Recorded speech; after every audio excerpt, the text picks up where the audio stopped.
G'day, welcome to this edition of DURKO's Notebook for the 2023 Monaco Grand Prix. It was an interesting weekend with a great race, especially the qualifying action.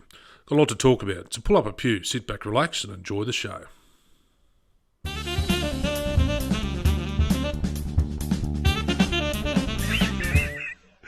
You wouldn't fucking read about it. The Circuit de Monaco is the shortest and slowest circuit of the whole calendar season.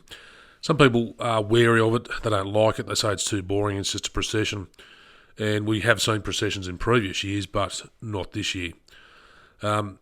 It's certainly a challenging circuit in terms of, as I've always said over the years, the lack of real estate that's there. And I think it's challenging for the drivers for this reason, and this is my view on why it's so difficult to drive. Because after all the years I've been watching the Monaco Grand Prix, my idea of driving around the Circuit de Monaco would be something like this. Get a jar of Vaseline, smear your reading glasses, then try and get a piece of cotton and thread it through a sewing needle, whilst you know there's a house brick behind the eyelet of the needle. It's near impossible to do, but somehow those guys do it. Now, for the last couple of years, obviously, the free practice events have moved to Friday for 1 and 2, which is usually a bank holiday in Monaco, and they used to run them on the Thursday, but they changed that back to the traditional or usual Friday for the teams. So free practice over the 3 rounds was a bit of a non-event, other than Albon sticking his Williams into the wall.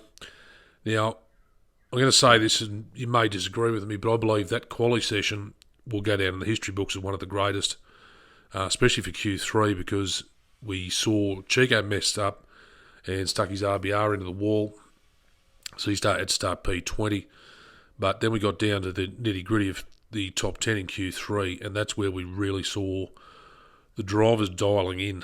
And I've never seen a session like that where they have just absolutely been on the sheer tether of nailing the wall or being too far from the wall to gain any time at all. So for me, that Q3 session will go in the history books as one of the greatest. The way they all came together, I thought Alonso was going to get the pole. Tsunoda did great. It was a real mix of drivers in that Q3, but then Max just dialed it in that third sector, which is the shortest sector of the whole circuit. He found a stupid amount of time to take the pole position in his first pole at the Circuit de Monaco. So, yeah, for me, that quality session was just unreal, and to watch those cars go around, it reminded me why I love that circuit. I know it is a street circuit. I know I'm always usually pretty heavily critical of street circuits. But when you go there as a tourist and you walk around that circuit, and you walk the length of the tunnel, and you realise how long it is, and you get to Rascasse and you get to Saint Devote, and you realise how tight all these corners actually are, and the way they thread those cars through there, it is just a thing of beauty.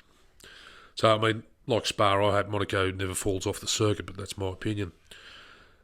As I said, people usually find the race as a bit of a procession. I didn't find that so much. But, one thing I do want to go back to quali was obviously the issue of the cars going off. Now, when Chico's car went up and one of the Mercs went up, I think it was Lewis's, we were witness to something the teams didn't really want us to do, and that was to see the floors when they were craned up off the circuit. Now, Toto Wolff made an interesting comment. He called it the Cirque du Soleil of Monaco, with the cars being airlifted off the circuit to clear the track. And obviously some keen cameramen were getting as many photos as they could to sell to the teams to show what the different floors look like and the aero packages that especially Red Bull and Merc have come up with. Now, further to that, with the Merc floor, it's interesting they've come back this race with an actual side pod. And it may have brought about some better performance for them, but we'll have to wait and see what comes next weekend in Spain. It's getting back to the race. It wasn't a bad race. I mean, as I said, normally it's a procession. It was interesting. There was no safety car or virtual safety car at all. There was a couple of yellow flags, but it was only when the rain started and they were trying to reverse out of the runoff areas to get back on the circuit again. And that was one instance where George Russell came unstuck and he pulled straight in front of Chico, and Chico lifted him in the air. And I can't believe how those two blokes got away with it with no damage to either car. It was just unreal. Yeah, so the rain certainly added to it. Now, the big discussion was around Aston Martin Racing and their pit strategy call to send Nando out on a set of mediums again. Was it the right call? Well, it was hard to say because it wasn't exactly pissing down rain by that stage. They were hoping that he was going to be able to keep some ground in front of the guys behind him. But it was a call that possibly didn't work for the team. But they've admitted if they had gone to a Inter at that stage, it probably would have made any difference. So for them to come home with another podium, that's 5 out of 6 races so far where they've scored a podium. That's a good result for them at least. So it's either 50-50 with the Aston Martin call. Did it work? Didn't it work? They've said it wouldn't have made any difference, so we've sort of got to go with that. Have they fallen on their sword? Maybe. But that's it. But it was Max's first win, obviously, and a great result, for Red Bull Racing. So we'll see what comes of that. Comes Spain if he's going to get another dominant win like he did.